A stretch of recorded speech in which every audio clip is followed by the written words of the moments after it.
Good morning दोस्तों, स्वागत है आपका सुबह के 7 बजे टी विथ मी में। मैं कन्हैया पांडे गौरव क्लासेस परिवार की तरफ से आप सभी का स्वागत करता हूं। चलिए आज हम लोग शुरू करते हैं मॉर्निंग के करंट अफेयर, ठीक है ना। तो पूरे अच्छे से आप इसको तैयार कीजिएगा और पूरे जोश के साथ, पूरे होश के साथ आप इसको मॉर्निंग में पढ़िएगा। कोशिश करिए आप सुबह 7 बजे उठ जाइए, ठीक है ना। बाकी नहीं उठते हैं तो कोई फर्क नहीं पड़ता आपको, तो कोई बात ही नहीं है। आपके लिए पूरा ये पब्लिक ही है, तो जब मन करे तब आप देख सकते हैं इसको। तो आइए देखते हैं, ये हमारे पूरे वीडियो का स्नैपशॉट होने वाला है, ठीक है ना। और इसके साथ साथ जहां पर भी इंटरलिंकिंग की बात होगी मैं जरूर लिंक करूंगा। आइए एक एक करके शुरुआत करते हैं हम लोग। तो देखिए सबसे पहले एक समझ लेते हैं कि घर घर निगरानी ऐप एक तैयार किया गया है। घर घर निगरानी ऐप जो पंजाब सरकार के द्वारा तैयार किया गया है, ताकि कोविड-19 से रिलेटेड किसी भी मरीज को हम कैसे घर से घर क्या कर सकते हैं, निगरानी कर सकते हैं। तो ये घर घर निगरानी ऐप क्या है, पंजाब सरकार ने लॉन्च किया है। पंजाब के सीएम का नाम क्या है, कैप्टन अमरिंदर सिंह, और उसके साथ साथ इसके राज्यपाल कौन है, तो वीपी सिंह बदनौर है, ठीक है ना, ध्यान रखिएगा। उसके साथ साथ पंजाब की कैपिटल आप सभी जानते हैं, हरियाणा की कैपिटल आप सभी जानते हैं, और एक यूनियन टेरिटरी है उसकी खुद की कैपिटल, यानी 3 चीज का कैपिटल एक ही है। आप कमेंट बॉक्स में उनका जवाब दे सकते हो। पंजाब के बारे में और क्या जान सकते हैं आप, पंजाब के बारे में इतना जान सकते हैं कि पंजाब को हम पंचनद भूमि भी कहते हैं, यानी 5 नदियों का प्रदेश कह सकते हैं। कौन कौन सा नदी है 5 नदी, तो ध्यान रखिएगा। सिंधु को छोड़कर जो सिंधु नदी तंत्र की जितनी भी नदियां हैं वो सब पंचनद में आती हैं। तो कौन कौन सा, झेलम, चिनाब, रावी, ब्यास, सतलज। पंजाब से कौन कौन सी नदी आती है, तो झेलम, चिनाब, रावी, ब्यास, सतलज, ठीक है ना, ध्यान रखिएगा। और उसके साथ साथ ये भी ध्यान रखिएगा कि रावी एकमात्र ऐसी नदी है, रावी की ब्यास, जरा बताइएगा, ब्यास एकमात्र ऐसी नदी है जो पाकिस्तान में प्रवेश नहीं करती है। बाकी सिंधु नदी की सभी नदियां क्या होती हैं, पाकिस्तान में प्रवेश करती हैं, ठीक है ना, ध्यान रखिएगा। उसके साथ साथ पंजाब के बारे में और क्या जान सकते हैं आप, तो आप गोविंद सागर झील के बारे में बात कर सकते हैं कि भारत की सबसे बड़ी कृत्रिम झील, ठीक है ना, हरिके बैराज के पास जो बना गया है गोविंद सागर झील, तो आप ध्यान रखिएगा वो भारत की सबसे बड़ी क्या है, कृत्रिम झील है, वो ध्यान रखिएगा, ठीक है ना। चलिए उसके साथ साथ एक नया पोर्टल तैयार किया गया, मतलब एक वेबसाइट तैयार किया गया है, ठीक है ना, आरोग्य पथ वेबसाइट, ठीक है ना, आरोग्य पथ जो वेबसाइट तैयार किया गया है, ठीक है ना। तो इसमें ये तैयार किसके लिए किया गया है, तो ये तैयार किया गया है किसके द्वारा, CSIR के द्वारा, ठीक है ना, CSIR के द्वारा तैयार किया गया है। और ये बेसिकली है क्या, तो आरोग्य पथ जो ये जो वेबसाइट है ये सारे मेडिसिन से रिलेटेड, रेगुलेशन से रिलेटेड जो भी चीजें हैं उसको बताएगा, कहां पर मेडिसिन की सप्लाई कैसे हो रही है उन सबको बताएगा। तो ये आपका आरोग्य पथ, आप ध्यान रखिएगा, पोर्टल किससे संबंधित है, तो मेडिसिन के सप्लाई वगैरह से संबंधित है। अच्छा, किसने जारी किया, तो CSIR ने, ठीक है ना। कब बना था, तो 1942 में बना था। और CSIR के हमेशा अध्यक्ष कौन होते हैं, तो हमेशा इसके यानी एक्स ऑफिसियो जिसको हम कहते हैं, पदेन अध्यक्ष इसके कौन होते हैं, प्रधानमंत्री, यानी जो भी प्रधानमंत्री होगा वो CSIR का क्या होगा, CSIR का क्या होगा, अध्यक्ष होगा। जैसे एक और व्यक्ति होता है वो क्या होता है, पदेन अध्यक्ष होता है। जैसे जो भी भारत का उपराष्ट्रपति होगा वो कहां का पदेन सभापति होगा, या फिर कहां का एक्स ऑफिसियो होगा, तो आप कहेंगे साहब जो भी हमारे देश का उपराष्ट्रपति होगा वो क्या होगा, एक्स ऑफिसियो होगा, यानी पदेन सभापति होगा किसका, राज्यसभा का, ठीक है ना। और राज्यसभा को हम उच्च सदन भी कहते हैं, ठीक है ना, ध्यान रखिएगा। और राज्यसभा में कितने दिन के लिए चुना जाता है, तो आप जानते हैं 6 वर्षों के लिए उनका कार्यकाल होता है। और राज्यसभा एक अस्थाई यानी स्टेबल क्या है, हाउस है, ठीक है ना, जो कभी भी भंग नहीं हो सकता, ये ध्यान रखेगा। और सर्वाधिक राज्यसभा की सीटें किस प्रदेश में है, उत्तर प्रदेश में 31 सीटें, ठीक है ना। हाँ, कोई हमें CSIR का फुल फॉर्म बता देगा, ठीक है ना, CSIR का काउंसिल बताइएगा, ठीक है ना। आइए नेक्स्ट न्यूज आ रही है आपकी, के वेणुगोपाल राव के बारे में बात की गई है। तो देखिए के वेणुगोपाल राव जो है ये हमारे भारत के क्या है, अटॉर्नी जनरल, जिसको हम कहते हैं महान्यायवादी,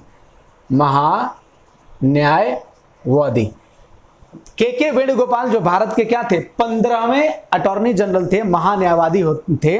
इनको क्या किया गया है, इनका कार्यकाल 1 वर्ष के लिए बढ़ा दिया गया है, ठीक है ना, ये ध्यान रखेगा। ये क्या होते हैं? अटॉर्नी जनरल क्या होता है, महान्यायवादी क्या होता है? तो ये केंद्र सरकार का सबसे बड़ा क्या होता है? वकील होता है, ठीक है ना। ये केंद्र सरकार का सबसे बड़ा वकील होता है। इसी प्रकार राज्यों में, राज्यों का सबसे बड़ा वकील कौन होता है? तो जिसको हम कहते हैं महाधिवक्ता, यानी एडवोकेट जनरल जिसको हम बोलते हैं, वो ध्यान रखेगा, ठीक है। अच्छा, अटॉर्नी जनरल की बात आर्टिकल किस में है? तो आर्टिकल 76 में है। किस में है? आर्टिकल 76 में है। उसके साथ साथ नियुक्ति कौन करता है? तो राष्ट्रपति करता है, ठीक है ना। कौन करता है? राष्ट्रपति करता है नियुक्ति। और उसके साथ साथ अटॉर्नी जनरल बनता कौन है? तो जो भी व्यक्ति सुप्रीम कोर्ट का न्यायाधीश बनने की योग्यता रखता है, वह व्यक्ति अटॉर्नी जनरल बन सकता है, ठीक है ना, ध्यान रखिएगा। यानी जो भी व्यक्ति सुप्रीम कोर्ट का न्यायाधीश बनने की योग्यता रखता है, वो भारत का अटॉर्नी जनरल हो सकता है। एक और क्वेश्चन बहुत ही प्यारा पूछता है कि बताइए कौन ऐसा व्यक्ति है जो सदन का मेंबर नहीं है, सदन का सदस्य नहीं होता है, लेकिन फिर भी वो सदन की कार्यवाहियों में भाग ले सकता है, और वो कौन है? हमारा अटॉर्नी जनरल। आर्टिकल 88 इसको पावर देता है कि अटॉर्नी जनरल लोकसभा या राज्यसभा किसी भी हाउस में जाके क्या कर सकता है? बोल सकता है, अपनी बात दे सकता है, अपनी भाषण को कह सकता है, लेकिन वोटिंग नहीं कर सकता। ध्यान रखना मित्रों, वोटिंग नहीं कर सकता, लेकिन अपनी बात को रख सकता है, ठीक है ना। उसी प्रकार महान्यायवादी का कार्यकाल कितना होता है? जरा बताइए। तो आप कहोगे महान्यायवादी का कार्यकाल नहीं होता है, क्योंकि यह राष्ट्रपति के प्रसाद पर्यंत कार्य करता है, यानी at the pleaser of the president काम करता है। यानी राष्ट्रपति के प्रसाद पर्यंत जो भी काम करता है, उसको राष्ट्रपति जब चाहे तब बैठा सकता है, और जब चाहे तब उसको राष्ट्रपति हटा सकता है। ये ध्यान रखिएगा, ठीक है ना। अच्छा, तो चलिए वेणुगोपाल राव के बारे में इतना हो गया। एक और चीज, एक आर्टिकल 148 में controller and auditor general of India की बात की गई है, ठीक है ना। कैग की बात की गई है। जरा आप में से जो कोई भी बता दे वर्तमान में भारत के कैग कौन है, ठीक है ना, ध्यान रखिएगा, बताइएगा जरा। नेक्स्ट न्यूज आ रही है, सिडबी जो एक बैंक है, इस सिडबी के नए मैनेजिंग डायरेक्टर, ठीक है ना, सिडबी के नए मैनेजिंग डायरेक्टर नियुक्त हुए हैं देवेंद्र कुमार सिंह। तो इसलिए सिडबी न्यूज में है। और सिडबी का फुल फॉर्म क्या है? तो small industrial development bank of India, small industrial development bank of India. और सिडबी की स्थापना कब हुई थी? तो 1990 में हुई थी मित्रों। और उसके साथ साथ सिडबी का हेडक्वार्टर कहां पे है? तो सिडबी का हेडक्वार्टर कहां पर है? लखनऊ में है, ठीक है ना। सिडबी का हेडक्वार्टर कहां पर है? लखनऊ। सेबी का कहां पर है? Security and exchange board of India. तो आप कहोगे मुंबई में है साहब, ठीक है ना। नाबार्ड का कहां है? नाबार्ड का जरा बताइएगा, ठीक है ना। तो सेबी का कहां पर है? मुंबई। और क्या बोलते हैं, सिडबी का कहां पर है? लखनऊ, ध्यान रखिएगा। उसके साथ साथ सिडबी के चेयरमैन कौन है? ध्यान रखिएगा, सिडबी के चेयरमैन हैं मोहम्मद मुस्तफा, ठीक है ना। तो small industrial development bank of India SIDBI 1990 में बना, लखनऊ में हेडक्वार्टर है। उसके साथ साथ देवेंद्र कुमार सिंह इसके एमडी बने हैं, और मोहम्मद मुस्तफा इसके क्या हैं? तो मोहम्मद मुस्तफा इसके चेयरमैन हैं, ध्यान रखिएगा, ठीक है ना। एक शब्द आपने सुना होगा SEDF। इसमें से जो जीए पढ़ते होंगे, जनरल अवेयरनेस, और जो बैंकिंग की तैयारी करते होंगे, तो वो दो शब्द पढ़े होंगे। एक होता है REDF और एक होता है SEDF। तो REDF क्या है?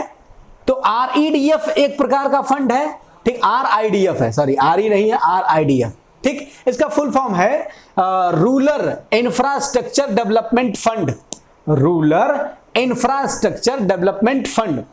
इसी प्रकार SEDF का फुल फॉर्म क्या है? तो स्मॉल इंटरप्राइजेज डेवलपमेंट फंड, ठीक है ना, स्मॉल इंटरप्राइजेज डेवलपमेंट फंड। एक बार और ध्यान रखिएगा, एक होता है RIDF यानी रूरल इंफ्रास्ट्रक्चर डेवलपमेंट बैंक, एक होता है SEDF यानी स्मॉल इंटरप्राइजेज डेवलपमेंट फंड। ये है क्या? अगर आप इकोनॉमिक्स पढ़े होंगे और अगर आप बैंकिंग की तैयारी करते होंगे, तो आपको ये बहुत अच्छे से पता होना चाहिए, क्योंकि ये बहुत ही जरूरी होता है। जैसे क्या होता है, हम आपको हल्के में बता देते हैं। एक होता है पब्लिक सेक्टर बैंक, ठीक है ना, और एक होते हैं प्राइवेट सेक्टर बैंक। उसमें भी एक होते हैं फॉरेन बैंक, ठीक है ना, यानी एक देसी बैंक होता है और एक विदेशी बैंक होता है। तो देसी बैंक और विदेशी बैंक को सरकार क्या करती है कि जितना भी आप लोन दोगे उसका लगभग 40% लोन आपको कहां देना पड़ेगा, तो पीएसएल में देना पड़ेगा। पीएसएल बोले तो पब्लिक सेक्टर अंडरटेक लैंडिंग, ठीक है ना, पब्लिक सेक्टर लैंडिंग, यानी पीएसएल, सॉरी पब्लिक सेक्टर नहीं होता है, प्रायोरिटी सेक्टर लैंडिंग होता है, प्रायोरिटी सेक्टर लैंडिंग, ठीक है ना। अच्छा ध्यान रखिएगा एक बार और, जितना भी बैंक को लोन देना होता है उस लोन का लगभग 40% लोन बैंक को किसको देना होता है, प्रायोरिटी सेक्टर लैंडिंग में। प्रायोरिटी सेक्टर लैंडिंग में कौन कौन आता है, तो महिलाएं आती हैं, एससी एसटी के लोग आते हैं, उसी प्रकार स्मॉल इंडस्ट्री के लोग आते हैं, लघु सूक्ष्म मध्यम उद्योग के आते हैं, सहकारी समिति के लोग आते हैं, महिलाएं आती हैं, कृषि आता है, ठीक है ना। तो ये तमाम प्रकार की सिंचाई आता है, यानी इससे संबंधित विषय पर लोन, जितना भी लोन, अगर बैंक एक साल में 100 रुपया लोन देता है तो उसका 40% यानी 40 रुपया लोन उसको इसमें देना पड़ेगा। लेकिन अगर कोई बैंक 40% लोन इस सेक्टर में नहीं देता है और अगर वो बैंक क्या है, पब्लिक सेक्टर बैंक है, यानी अपना नेशनल राष्ट्रीय बैंक है, अपने भारत का बैंक है, तो अगर उसने जैसे मान लो 100 रुपया लोन देना था, उसने 100 रुपया देता है एक साल में, 40 रुपया उसको किस में देना था, पीएसएल में, यानी प्रायोरिटी सेक्टर लैंडिंग में, लेकिन इसने 40 रुपया नहीं दिया, 20 रुपया दे पाया एक साल में, क्योंकि ये लोग किसानों को जल्दी लोन नहीं देते हैं। आप कभी भी लोन देने के जाकर मांग के देखिएगा, बहुत ही मुश्किल होता है लोन मिलना, ठीक है ना।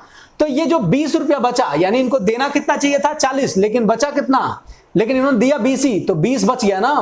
अब ये 20 रुपए कहां भाग जाएंगे, ये 20 रुपए इनको देना पड़ेगा मजबूरी में आरआईडीएफ में, और ये आरआईडीएफ को कौन मॉनिटर करता है, नाबार्ड।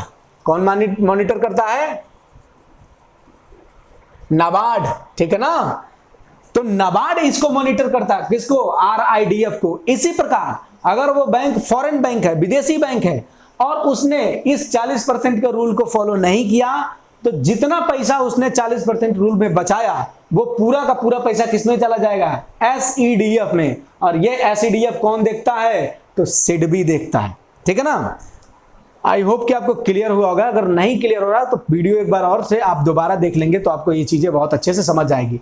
जितने लोग बैंकिंग से रिलेटेड हैं उनको तो ये बिल्कुल ही जानना है कैसे भी, उसके साथ साथ जितने भी लोग सिविल की प्रिपरेशन कर रहे हैं उनको भी जानना है। एसएससी वाले इसको इग्नोर कर सकते हैं, ठीक है ना। आगे बढ़ते हैं, यानी लेकिन फिर भी इग्नोर कर सकते हैं, तो ये इग्नोर इनको नहीं करना, ये वाला इतना जो मैटर गया है, ठीक है ना, ये जो बाद में बताया वो इग्नोर कर सकते हैं। चलिए इसको मिटाते हैं। अब नेक्स्ट बैंकिंग से रिलेटेड है वॉइस बैंकिंग और व्हाट्सएप बैंकिंग, यानी फोन से फोन कर देने पर और व्हाट्सएप कर देने पर जो भी बैंकिंग सुविधाएं हैं वो आपको अपने घर बैठे मिल जाएगी। ये बैंक कौन जारी किया गया है, ये आईसीआईसी बैंक ने स्टार्टिंग किया है, कौन सी, वॉइस बैंकिंग और व्हाट्सएप बैंकिंग। यानी किसी भी प्रकार की, अगर आप आईसीआईसी बैंक के क्या हैं, अगर आप खाता धारक हैं तो आप व्हाट्सएप के माध्यम से या फिर वॉइस बैंकिंग के माध्यम से किसी भी प्रकार का ट्रांजेक्शन कर सकते हैं। आईसीआईसी बैंक की स्थापना कब हुई थी, तो 1994 में हुई थी। हेडक्वार्टर कहां पर है, मुंबई में है, और इसके चेयरमैन कौन है, तो गिरीश चतुर्वेदी इसके क्या हैं, चेयरमैन है। ध्यान रखिएगा, आईसीआईसी बैंक का फुल फॉर्म क्या है, तो आप कह सकते हो इंडस्ट्रियल क्रेडिट एंड इन्वेस्टमेंट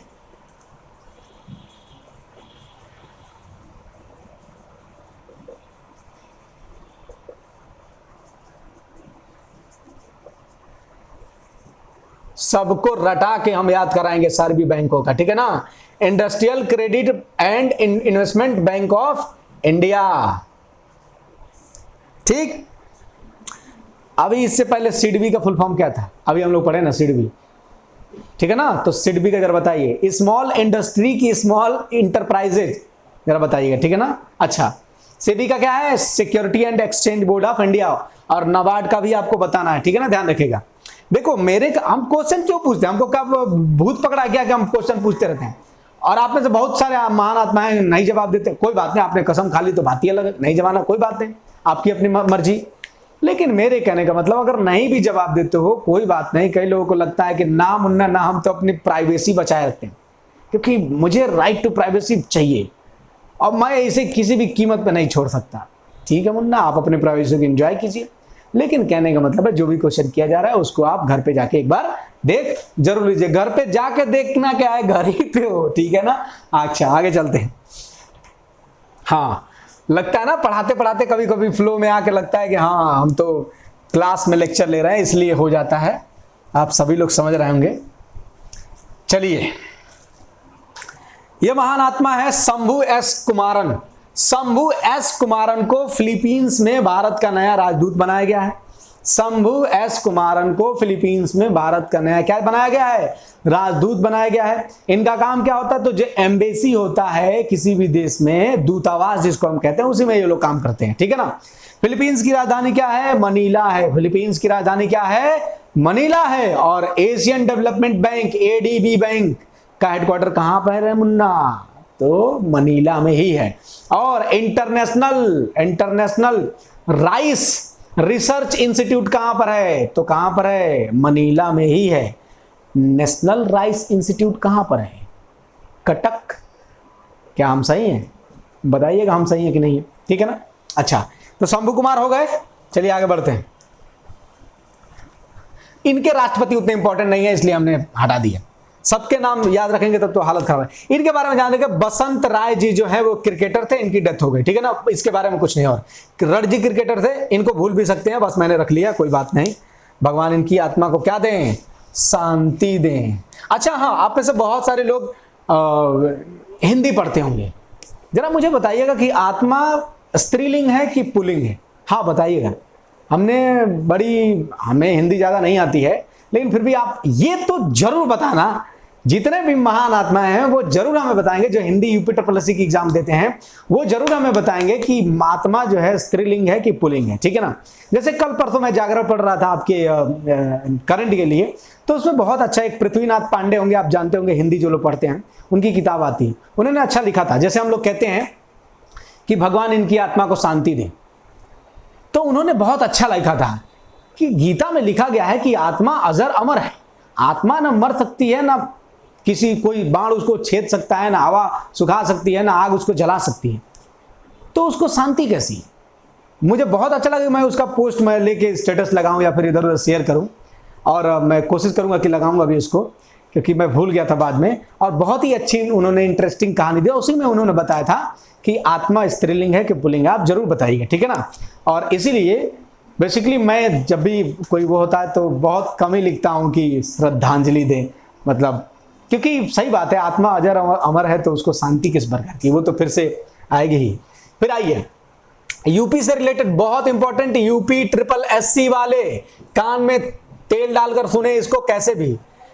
अभी पूछा जाएगा आपसे कि हाल ही में किस राज्य ने 600 मेगावाट का ultra mega renewable energy power park की स्थापना की मंजूरी दी गई। ध्यान रखिएगा, जागरण का आज ही का न्यूज़पेपर का न्यूज है ये, कि 600 मेगावाट अल्ट्रा, ठीक है ना, mega renewable energy power park कौन सी राज्य ने मंजूरी दी है, तो ये है हमारा महान उत्तर प्रदेश। और जोगी जी पूरे फॉर्म में है इस समय। ठीक है ना। और इसीलिए मैं आपको कह रहा हूं, क्यों, क्योंकि आप देखेंगे एक और यूपी से रिलेटेड न्यूज है। और सबसे पहले मैं पर्सनली, आप देखिए ट्रोल भी कर सकते हैं, कोई दिक्कत नहीं है, डेमोक्रेसी है, सबको अपना बात रखने का अधिकार है। जो चीज अच्छी है उसकी भी आप करिए, जिनकी बुराई है आप बिल्कुल खुल के करिए, मैं भी करता हूं। ठीक है ना। तो मुझे क्या है, जैसे देखिए ये न्यूज पढ़िए, 8वां नंबर क्या है, यूपी कामगार एवं श्रमिक सेवा योजन एवं रोजगार आयोग।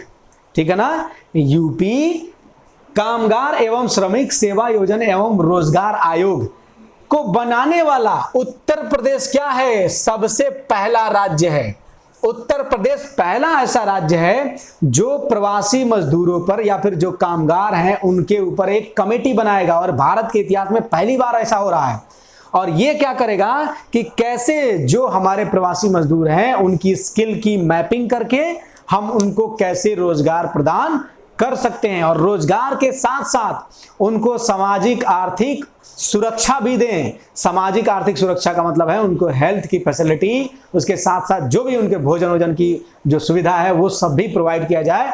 और ये कमेटी किसने बनाया है, ये बनाया है योगी आदित्यनाथ जी। ठीक है ना। उसके साथ साथ योगी जी बेसिकली जैसे जब लॉकडाउन लगा था तो सबसे पहले जिसने, मैं न्यूज़, चूंकि मैं हमेशा अपडेट रहता हूं हर एक न्यूज़पेपर से लेके, और अगर आप किसी भी एक चीज़ की एक बुराई बताओगे ना तो मेरे अंदर इतनी वो है, क्योंकि मैं बहुत सारी चीज़ें एडिटोरियल से लेकर सब कुछ पढ़ता हूं, तो मुझे पता है आप एक स्कीम की एक खामियां बताओगे मैं 1000 बता सकता हूं और उसकी कमियां भी बता सकता हूं।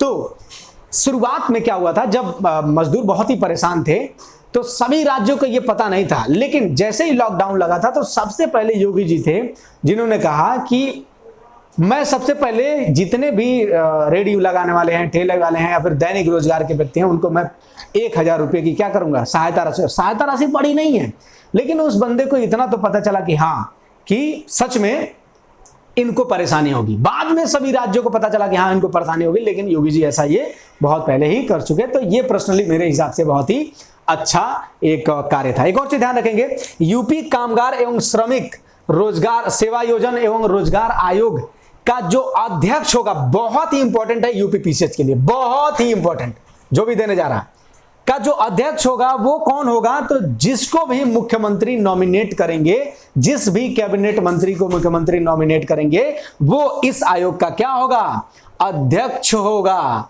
उसके साथ साथ 2 उपाध्यक्ष होंगे। कौन कौन? एक उपाध्यक्ष होगा जो भी उत्तर प्रदेश सरकार का औद्योगिक विकास कैबिनेट मंत्री होगा, वो भी क्या होगा, उपाध्यक्ष होगा। उसके साथ साथ जो भी उत्तर प्रदेश का एमएसएमई यानी medium micro small and medium enterprises का जो यानी लघु सूक्ष्म मंत्रालय का जो भी कैबिनेट मंत्री होगा वो भी क्या होगा, उपाध्यक्ष होगा। यानी ध्यान रखिएगा, अध्यक्ष की नियुक्ति कौन करेंगे, तो सीएम जी करेंगे, जिस भी कैबिनेट मंत्री को कर सके।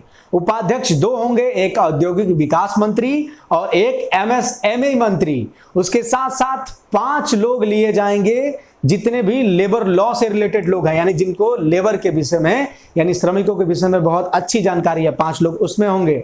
उसके साथ साथ जो कृषि मंत्री होंगे वो भी क्या होंगे, इसके सदस्य होंगे। और बहुत ही बड़ा इसका कंपोजिशन है, तो इसको आप ध्यान रखेगा।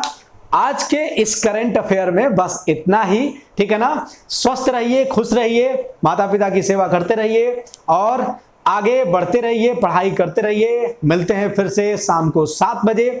लेकिन उससे पहले आपको बता दूं कि आप अगर ये नए हैं इस चैनल पे तो प्लेलिस्ट में जाइए, आपको बहुत सारी चीजें मिलेंगी पढ़ने को, ठीक है ना। उसके साथ साथ आपको जीएस से लेके मैथमेटिक्स, रीजनिंग, इंग्लिश, और इंग्लिश वाले हमारे सर तो बहुत ही धांसू हैं, आप जानते हैं।